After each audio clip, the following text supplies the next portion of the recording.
Welcome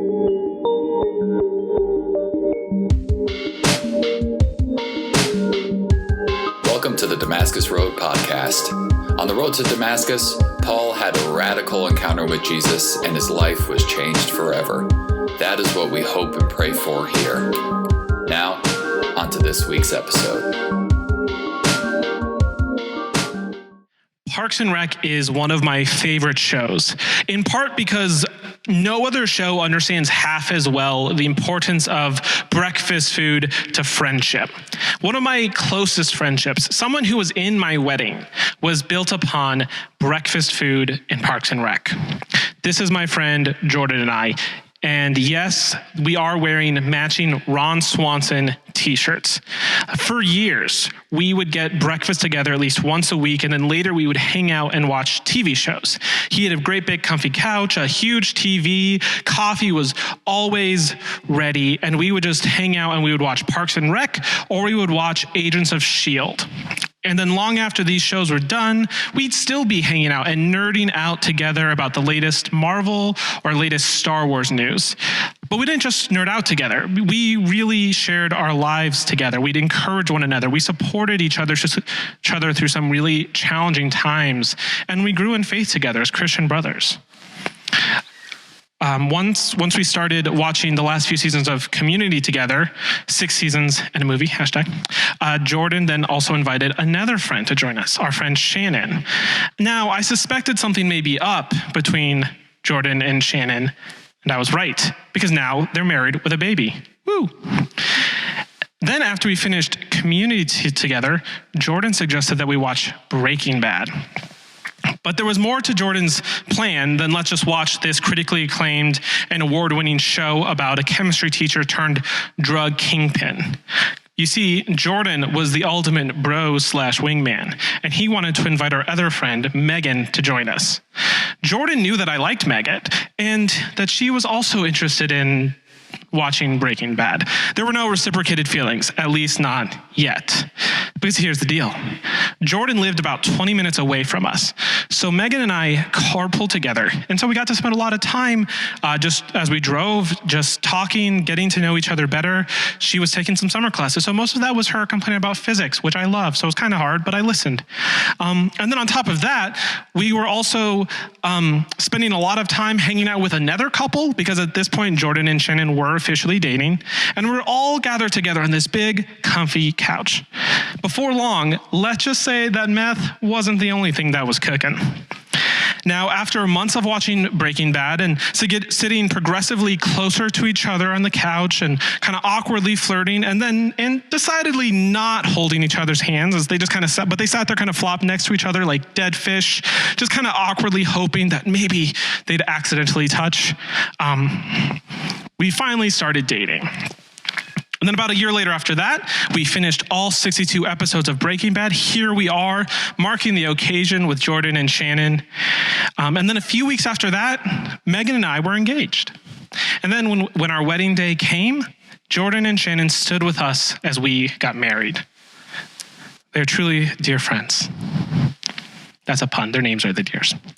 Now, whether it has been going together to see the newest Avengers or the newest Star Wars movie, or now driving up to Phoenix where they live to watch Stranger Things with them, watching movies and TV shows together has continued to be a really important part of our friendship with Jordan and Shannon. It's given us reasons to get together, given us things to talk about as we first started to get to know one another, news to get excited about together when Marvel announced like the 20 new movies that they were going to release in like the next 3 years. And it helped pave the way for deeper connection and relationship over many, many years. Now, you may find it ironic that Breaking Bad played such a big part in my wife's and my romance. Because wouldn't you expect a minister and his future wife to bond over something that featured less drugs and violence?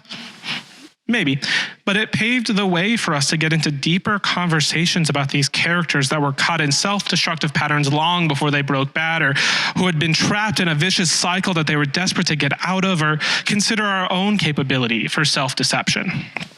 Breaking Bad is a great show. And even it's not for everyone, but it is more than just drugs and violence. maybe also at this point, you're just trying to process how much pop culture that I apparently consume. It's a lot. I just dropped like 10, 20 shows. But perhaps you're thinking that it would be better if Megan and I had bonded over Christian movies instead of superhero ones.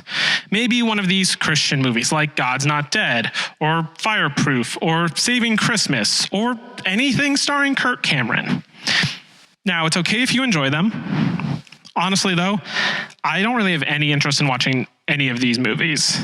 It's not to say that I think Christians shouldn't make movies. Christians should absolutely make movies if that's where they feel called and gifted. It's just that when we try to make Christian movies, they tend to be bad ones. Christian movies are really cheesy, they're poorly written and acted, and they have all the subtlety of Sharknado. And they don't really seem to reflect reality or ask hard questions. It's like Christian culture and popular culture are in completely separate bubbles that rarely come together. Pop culture produces one thing, and then Christians can make their own version of it. I remember when I was in middle school or high school at some point, and there was like this huge deal that Switchfoot, this Christian band, had one of their songs getting played on secular radio because it didn't happen. Those bubbles didn't cross. Now, often it appears as if the church is just afraid of culture, and many of us are unsure of how to interact with it. Is it okay to watch secular movies and listen to non-Christian bands? Is there anything to be gained by that? Or have I just been misled by all of this myself? And the truth is, we live in a broken world that is pulling at us from both sides. We have wars and cultural wars, equality issues, climate change, politics, racial injustice, social injustice, COVID-19, and all of these really complicated issues. And we see Christians get caught in and dragged down into the muck. We fall down into the mud and the dirt of these issues rather than lifting them up and giving them to God. We struggle to engage in the world. We fight ourselves over loving our neighbors versus upholding what God has declared to be right and good, and we can't agree how to do one without seemingly failing at the other. We don't know how to live in the world without being of the world, it seems. We don't know how to engage culture and stand in this tension. College can be a particularly difficult time for this. We've left home and we're on our own for the first time, trying to navigate a new environment, a brand new culture. Our friends want to hang out, playing video games or partying late on the weekend, and we may wonder if it's okay for Christians to party or to listen to the music or watch the movies that our new friends do. Or we feel the pressure of college to do so much, to take classes, to find an internship, to join a club, to maximize our resume, that we find ourselves with less and less time for God. So should we just opt out of all of this so that we can focus on our faith and relationship with Jesus? And then obviously this doesn't end after college because we continue to be around people. Whether that's at work or in our neighborhood or even in our church, where the culture may leave us unsure of how we can navigate it while remaining faithful to God. Can we trust the kids that our kids are hanging out with? What if we have to compromise our faith to get ahead at work? Should we go out with the coworkers for happy hour, watch the show full of violence and sex that everyone else is watching? It can feel like the choice is between having a relationship with others or with God. Unfortunately, the church does not always help. We do not always get good guidance from our pastors. We may not have been prepared well for this by our youth group leader. Maybe we grew up in a weird place where everyone talked and just traded recordings of sermons and preaching, and that's all that they talked about. That may sound like a fantasy place, but it's a real place, and it's called Wheaton, Illinois, and you can ask Ryan Miller about it. It's where he grew up. And maybe we learned one of these 3 different strategies for engaging with culture and with the world. Ways to try and deal with the tension of being in the world, but not of the world. The first is fortification, symbolized by this nice turtle. We build walls around us to protect ourselves from the world and its influence, like a turtle in its shell. And this is a bunker mentality. We create our own cultural bubble that cuts us off from the world. We aren't of the world, sure, but we aren't in it either. The next is domination. And we declare a culture war. We go to battle. We condemn what is wrong in the world with vigilance, treating everyone of the world as our enemy. We are in the world without being of the world, sure, but we are in the world like an invading force. That's hardly the image of the church that Jesus sets for his followers. And the final is accommodation. Instead of fighting culture, we blend in like a chameleon. We adapt the culture and adopt it for ourselves. And we are completely in and of the world. So how do we try to engage the world? Do we put up our defenses? Do we go on the attack? Or do we just try to blend in and lay low? And there is a big problem with all of these. If we look at each of them, we see that the theme is urgency. We're being invaded. We must act now for our own survival. We must either fight the world or surrender to it before it destroys us. But our own survival is secured. Is it not our fate, nor the church's fate, that we need to worry about? Do we trust God? Do we believe his assurances that surely we will be with him in paradise? Do we trust that the survival of the church is far more important to God than it is to us? Why are we afraid to risk engaging culture and to take down our defenses?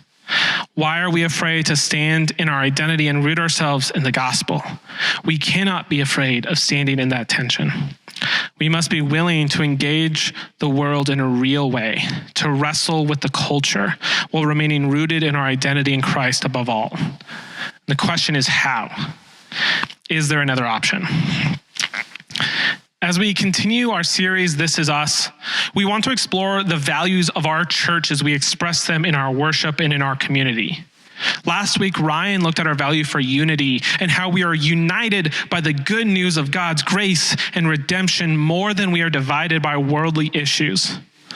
This week, we will consider how we as Damascus Road approach this problem of how we navigate the tension between culture and Christianity, of how we live in the world without becoming defined by the world. It is not by fortification, domination, or accommodation. All of these things are rooted in the idea that we need to stand up for God. We need to make things for God, conquer for God, live or survive for God, all against the world. They're all about what we need to do for God and against the world. But the truth is, it isn't about for or against, it's about with. We need to be with God and with people. And we call this incarnation.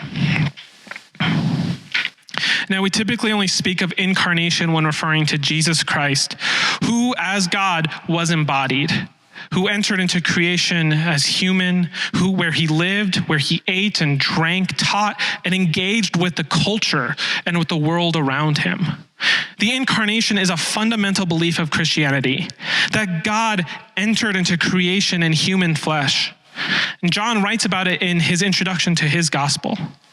So the Word became human and made his home among us. He was full of unfailing love and faithfulness, and we have seen his glory, the glory of the Father's one and only Son. The Greek word that John uses is logos.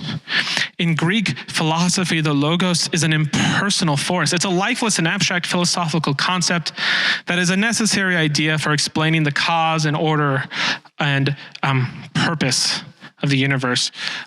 In Hebrew thought, the logos is personal. Logos indeed has the power of unity, coherence, and purpose. But the distinctive point is that the biblical logos is a person, it's not an it. And John takes this idea to affirm the Son as the reason, the mind of God become flesh. Jesus is eternal. Jesus is God. God creates and reveals by the Word, and the Word became human and made his home among us. Paul further describes the incarnation of Jesus in Philippians chapter 2. Instead, he gave up his divine privileges.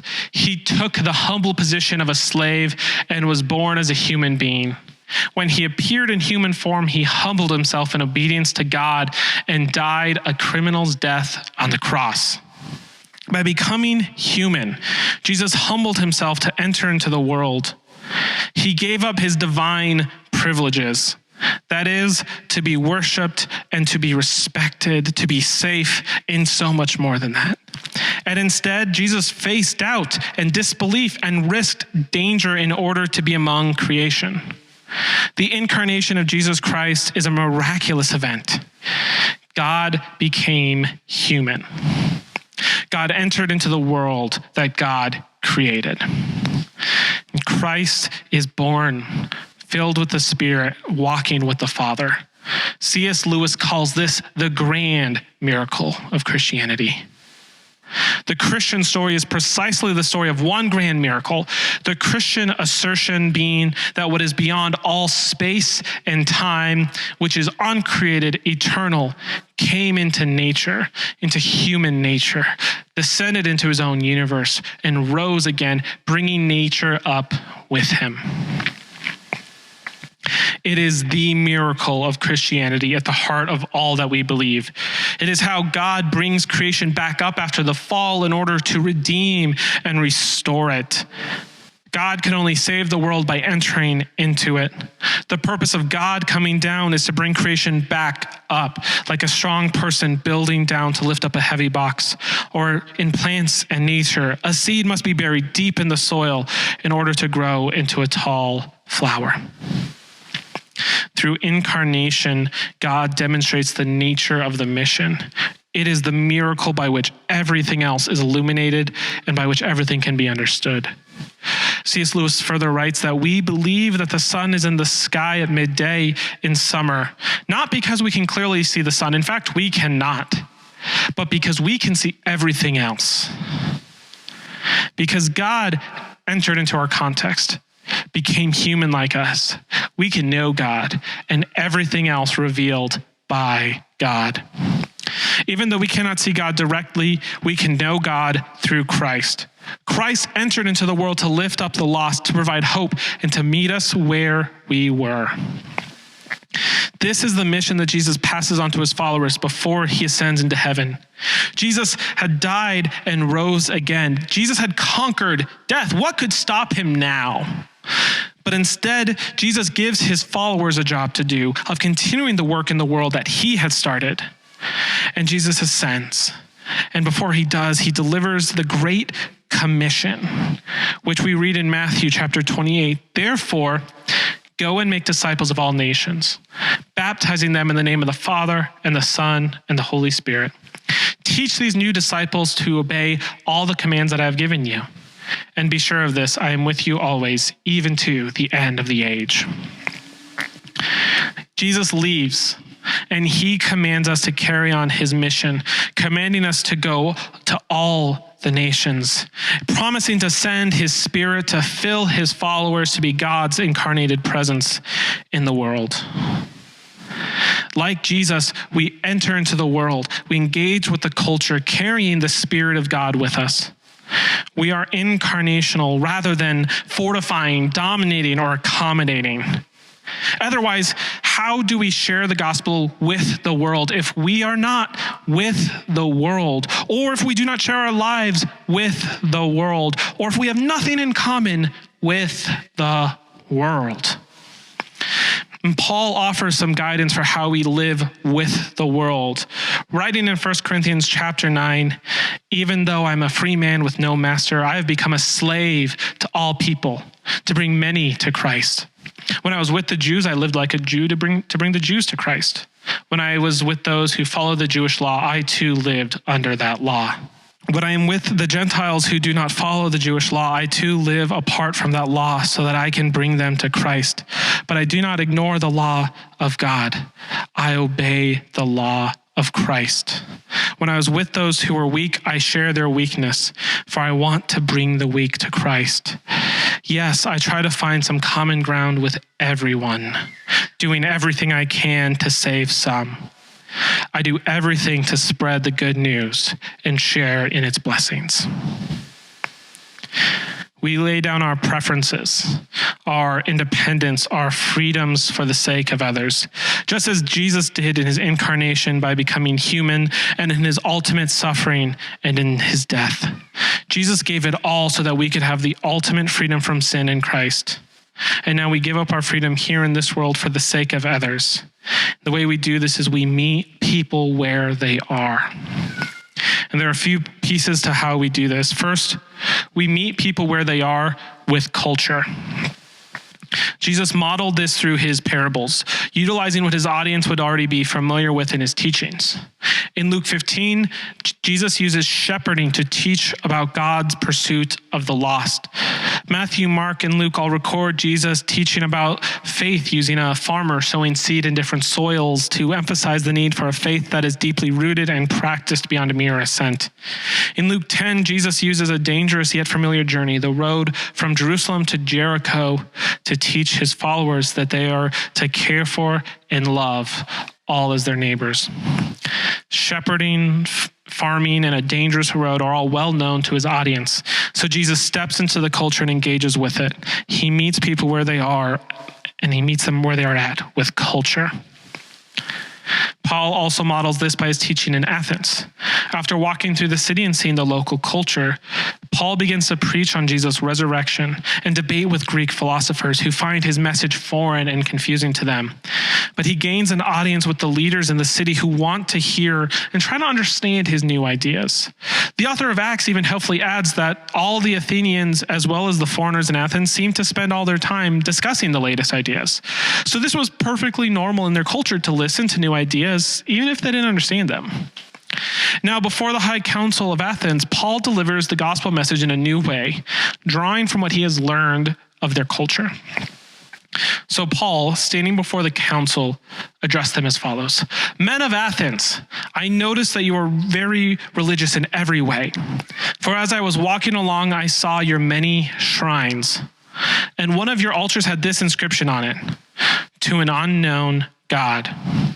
This God whom you worship without knowing is the one I'm telling you about. Paul does not shy away from comparing God to one of their Greek idols, but uses what they know and he uses what they understand to contextualize the gospel and to give it meaning in their lives. Paul preaches the gospel message through the language familiar to the people. And instead of criticizing their religion, Paul uses it as an entry point. He makes an emotional and a relational connection. And in the end, some do come to believe and they join the church.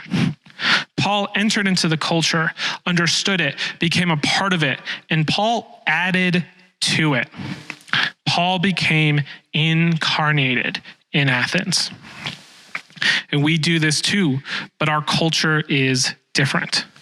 So instead of sheep, seeds, and idols, we talk about college life and academia, living in Tucson, in the desert. We don't tell stories of robbers on the road, but potholes in the road. This is why we use so many clips and videos and music from a wide variety of creators and artists in our services. Avengers and Star Wars and The Bachelor and Parks and Rec is one way that we meet people with culture. Or at least that's some ways that I do it, because I love 3 of those 4 things, and I've made a parody series of the 4th of those for church. It was great. It's on YouTube. Go watch it. I'm very proud of it.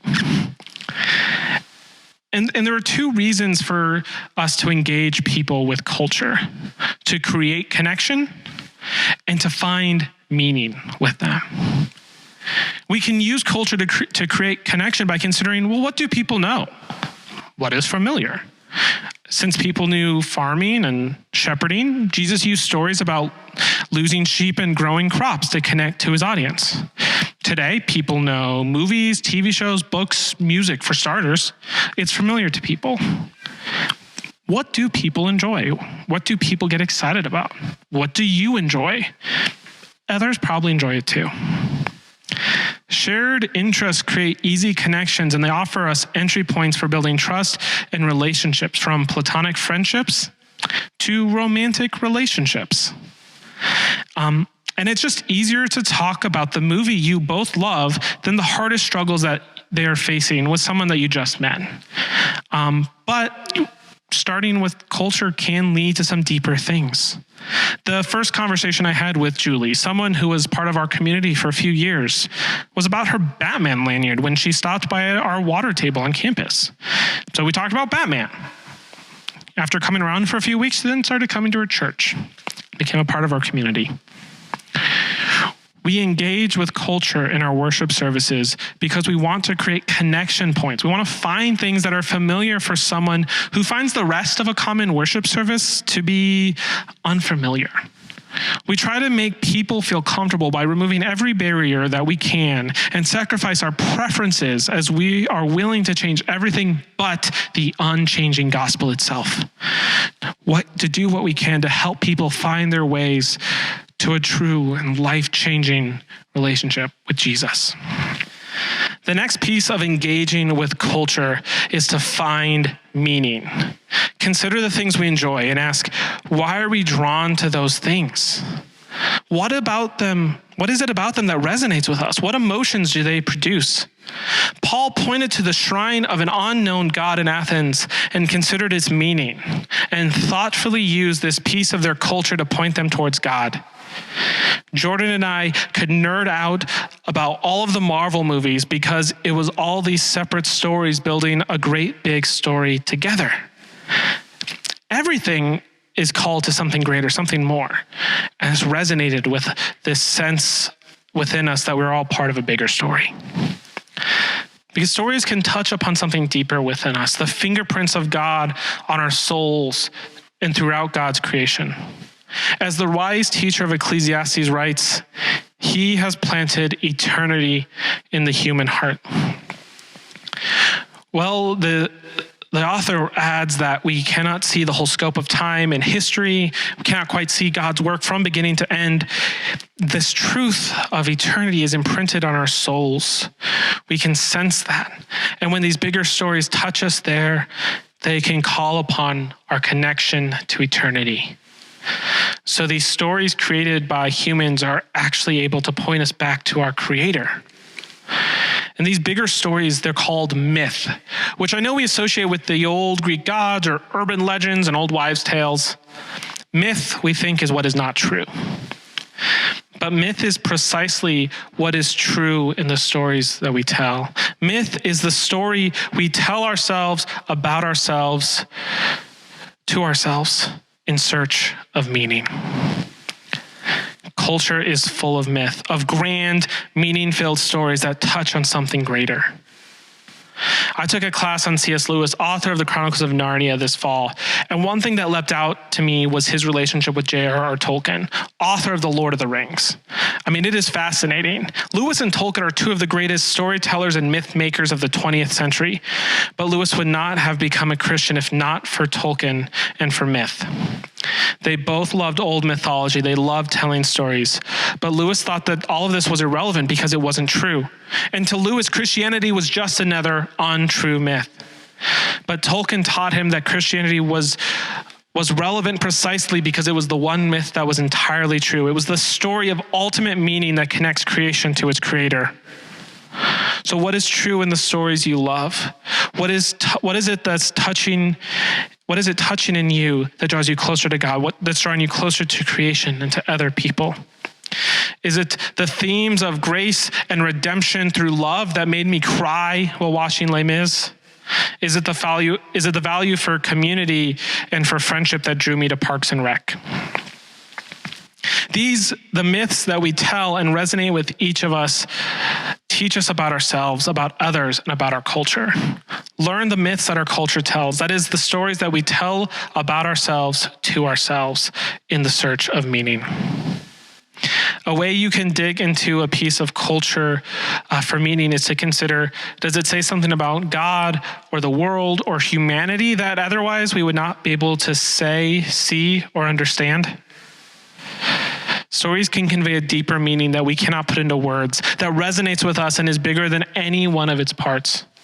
Have you ever read a book or seen a movie and just kind of known that it was true, even if you couldn't put it in precise words or couldn't identify precisely how it said it? Practice finding meaning in the culture and consider how you can use that to dig deeper with a friend or a classmate or a neighbor or coworker of yours. For example, over Christmas, I watched the new Wonder Woman movie. And while it was a little heavy-handed, I appreciated its core message about the danger of always wanting more and never being content. This is a simple idea, but it's something that we find in the teachings of Jesus and in Paul's letters as well. And I can talk about this with someone who may not be a Christian, but who does watch superhero movies. And we can connect not only over culture, but we can dig into this deeper meaning as we see it in the movie in our own lives as well. Maybe they won't commit to faith in God right then and there, but they can take one step closer as they learn to trust me and to see the deeper meaning. We also meet people where they are with compassion. Most of Jesus' judgments and anger was directed at the self-righteous religious leaders. But with the sick and with the sinners, Jesus reached out to them. Jesus touched the sick and made them well. The law stated that touching a sick person made the healthy person unclean. This meant that they could not enter into the temple and they could not approach God's presence. But Jesus touches, and by his touch, instead of spreading uncleanliness, extended cleanliness. Jesus brought God's presence to those who needed it. Jesus offered a touch, physical contact, and care to those who were deprived of it. Jesus not only said that he loved them, but he demonstrated it by reaching out to them. By adopting the posture of with and following the example of Jesus in his incarnation, we recognize that this is not our home, but that we have entered into it and we are connected to it. We are in a way like exiles, and we can turn to the prophet Jeremiah's letter to the Israelites who were taken away into exile, preparing them for how to live with God away from the promised land that God had given to them. And Jeremiah does not promise them that they would come home quickly. Jeremiah does not tell them to bunker down and to protect themselves from this foreign culture that they would be in, or he does not tell them to fight against it, or does not encourage them to try and blend in and lay low for their own safety. Instead, in Jeremiah 29:7, the prophet writes, "And work for the peace and prosperity of the city where I have sent you into exile. Pray to the Lord for it, for its welfare will determine your welfare." Remain faithful to God. Pray to God, but care for the people of the land you are in. They are not your enemies, but your neighbors. If we adopt this identity of exiles, we too work for the welfare of the city, for the prosperity of the world that we find ourselves in. We are blessed to be a blessing and find that our salvation is not only for us, but for the life of the world. So we work for its good. We do the hard and difficult work of engaging with it, of creating culture, redeeming culture, using it to point to the truths of God and his kingdom. And while we do find some language in the Bible about battle and fighting enemies, it is clear that our battle is not against flesh and blood. It is not against people, but the forces that strive to pull us from God and to cause division and strife in God's creation and the people that live there. We must not see the world as our enemy to fight against, but instead as the place that God has sent us for its own good as well as ours. This means that we are invested in the world. We care for the people in it. So we meet people where they are at by going to them, meeting them in their questions and in their pain. An example of this is our mobile food bank, which was yesterday. Once a month, we partner with Caring Ministries to pass out boxes of food to whoever needs it. We make sure that when we do this, we treat everybody who comes to get food with dignity, meeting their needs while honoring their humanity. They do not need to prove that they need the food. They do not need to show that they deserve the food.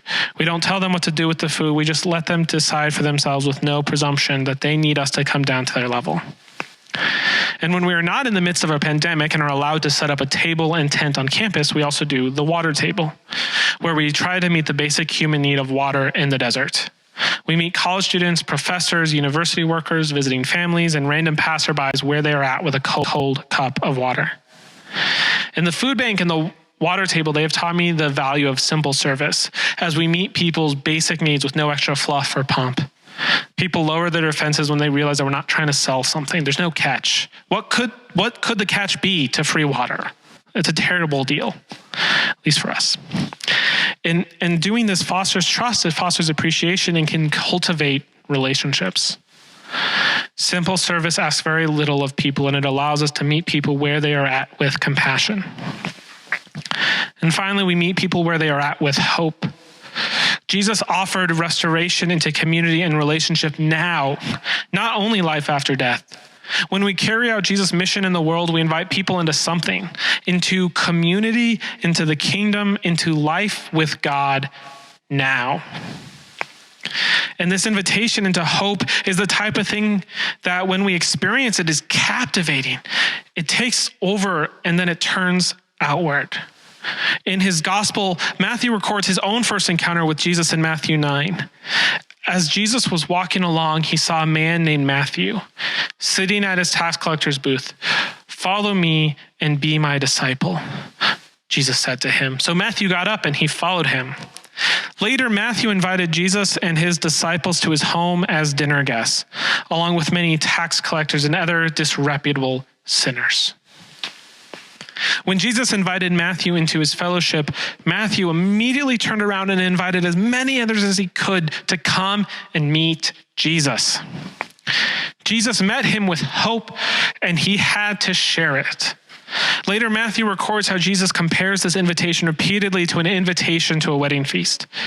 Jesus also told them other parables. He said, "The kingdom of heaven can be illustrated like by the story of a king who prepared a great wedding feast for his son. When the banquet was ready, he sent his servants to notify those who were invited." And Jesus makes it even further clear that everyone is invited into this feast. "Now go out to the street corners and invite everyone you see." So the servants brought in everyone they could find, good and bad alike, and the banquet hall was filled with guests. No expense has been spared, and everyone's invited. No one is unworthy of the invitation, not the overlooked, the distant, the lost, the lonely, or the stranger. Everyone has the chance to be with God and to be with us. To be the church, to be God's incarnated presence in the world, filled with God's Spirit, we need to go out like the servants and invite everyone into the feast. Invite the friend you just made in class, your roommate in the dorm, invite your coworkers or the other parent that you met at the park that your child plays at. Invite them into your church, to your community. And maybe they won't accept your invitation to a Sunday morning worship service yet, which is okay for now. So instead, invite them to watch a movie with you, play a game with your friends, or get breakfast. Friendship is a powerful way to share the gospel. And sharing life with someone can be a path to their own life with God. And I realize this is a hard thing to do well right now. It will require creativity and imagination. So I have a few ideas. Maybe invite them to the DR Zoom book club that's every Sunday. And you can come and join, and then invite a friend to come along with you. If you mark on your communication card that you want to learn more about it, we can make sure to connect you and send you information. You could try a Netflix party or any other app that lets you watch movies together from afar. They're becoming a lot more available. And it's a fun way to connect with people. Megan, my wife Megan, has joined a few of her old high school friends for watching and chatting as they watch some cheesy old movies together. And it's been a great way for them all to connect. And it's been a lot of fun. Think about whatever you do and whatever you enjoy. Think about how you can invite others into it, whether it's playing games online, hosting a craft party over Zoom, bringing chairs to a park where you can be together, but outside and spaced out. And if any of them invite you into something, join them. Try something new.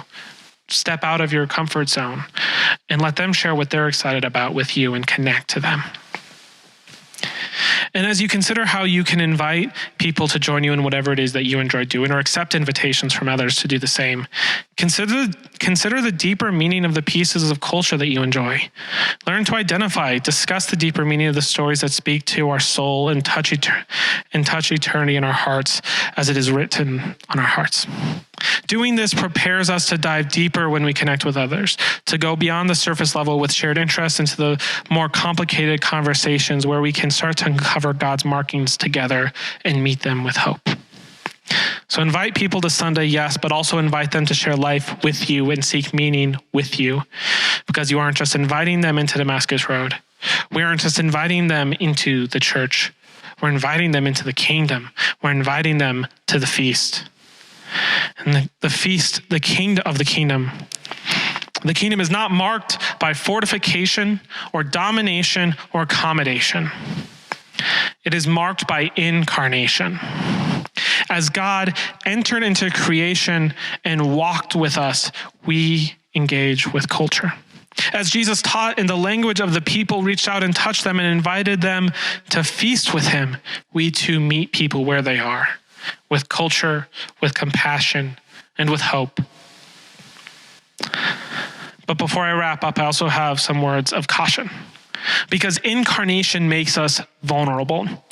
Jesus was rejected by the culture when he would not conform to it. The people turned on him when he would not lead them over to freedom over the Roman government, and he was not safe or protected, but was killed by the world that he entered into. While we should not adopt the culture warrior mentality, we should still recognize the elements of culture that are not good, and consider what is particularly dangerous to you and your own struggles with sin. Proverbs encourages us to guard your heart above all else, for it determines the course of your life. So you need to know yourself. We all need to know ourselves. We need to know our struggles and consider what is not worth the risk to our own relationship with God. If you struggle with addiction or alcoholism is in your family, be careful about going to the bar with people. Maybe that can be a helpful setting for comfortable conversation and getting to know one another more deeply, but it's not worth the danger to yourself. Would watching a popular show feed your natural bent towards bitterness and cynicism? Well, then you don't have to watch it. Find something else that you can enjoy and connect with others. And know yourself. Know what parts of culture will only encourage and tempt your particular struggles. And then there are also some things that we just all need to draw a hard line around, like pornography. Even though there is good in the world and God's truth is embedded in our souls and expressed in culture, we cannot rely solely on it. We must be rooted in the truth of the scripture and of the Holy Spirit first. If we go out into the culture without rooting ourselves in God, we risk being colonized ourselves of being taken over by the culture and being shaped by it and not by God. If we do not know God, we will have trouble recognizing God in our culture. While we look to Paul as an example of this way of engaging in the world, we must also learn to be rooted in God like Paul was. Paul can distinguish God from the Greek gods in Athens because he knows who God is. We can know God and root ourselves in God by learning to be with God. Because God came to be with us, we can now be with God. Jesus did not just come to die for us, but to come and live with us. Throughout his life, Jesus taught us a whole new way of living. Jesus demonstrated the lifestyle that we need to follow in order to be in this world without being taken over by it. Jesus knew when he needed to step away from the people, from the feast, from the storytelling and the teaching and proclaiming of the good news of God's kingdom in order to pursue silence and solitude and Sabbath and rest. And this is so important. Please, I ask you, make sure, come back next week for Deep, our next message in this series, as Megan teaches how we value and pursue a deep and transformative relationship with God. And then after that, after this series, our next series is going to be focused on learning the lifestyle and practices of Jesus so that we may be with Jesus. And if you want to go ahead and get a head start on that, go ahead, pick up The Ruthless Elimination of Hurry by John Mark Comer. That's the book that our series is based upon. Learning to slow down and create space in our lives to be with God is one of the most important things for healthy spirituality and relationship with God that leads to flourishing lives that we can then offer to others when we go into the world. When we are drawn closer to God, we invite others to follow by the winsomeness of a life lived with God. And from there, we are sent by Jesus to be with the world as he was with the world, commissioned to go to all nations. Now, this may make us vulnerable, just as it made Jesus vulnerable. But we cannot seek fortification, domination, or accommodation if we are to make a difference. We must choose incarnation, to be with the world with people. If we hope to reach the lost and to help people grow and join us in their walks with God, we must root our own lives in God and learn to live with them, to learn the language of the culture and receive the invitation into their lives as we invite them into ours. As we do this, we invite people into life with us. We invite people to see God's story and God's truth as it is written on their hearts. We can meet them where they are at, where they feel comfortable at the moment, where we can care for them, and invite them to come along with us to the feast of the kingdom. Please pray with me. Dear Heavenly Father, just as you entered into the world, just as God became incarnate in the human body of Jesus Christ to be with creation, with the people, I pray that we can learn to go be with people, to meet people where they are at, to reach them with culture and with compassion, with hope, as we invite them into life with you, Lord. I pray that we can see the meaning of eternity that is spread throughout creation, that is on our hearts and reflected out as we create and tell stories that touch on the deeper meaning, Lord. I pray that we can learn to see that, learn to engage in this tension between culture and the church and in faith, that we can learn to be in the world, but not of the world, not to be defined by the world, but instead by you, Lord, that we root ourselves in you. I pray for all these things, Lord, and I lift them up in your holy name, Father, Son, and Spirit. Amen.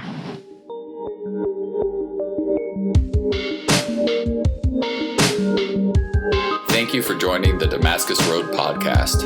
Our mission is to follow Jesus together by being with God, loving everyone, transforming people, developing leaders, growing new ministries, and changing the world. You can find out more about us online at DamascusRoadTucson.com.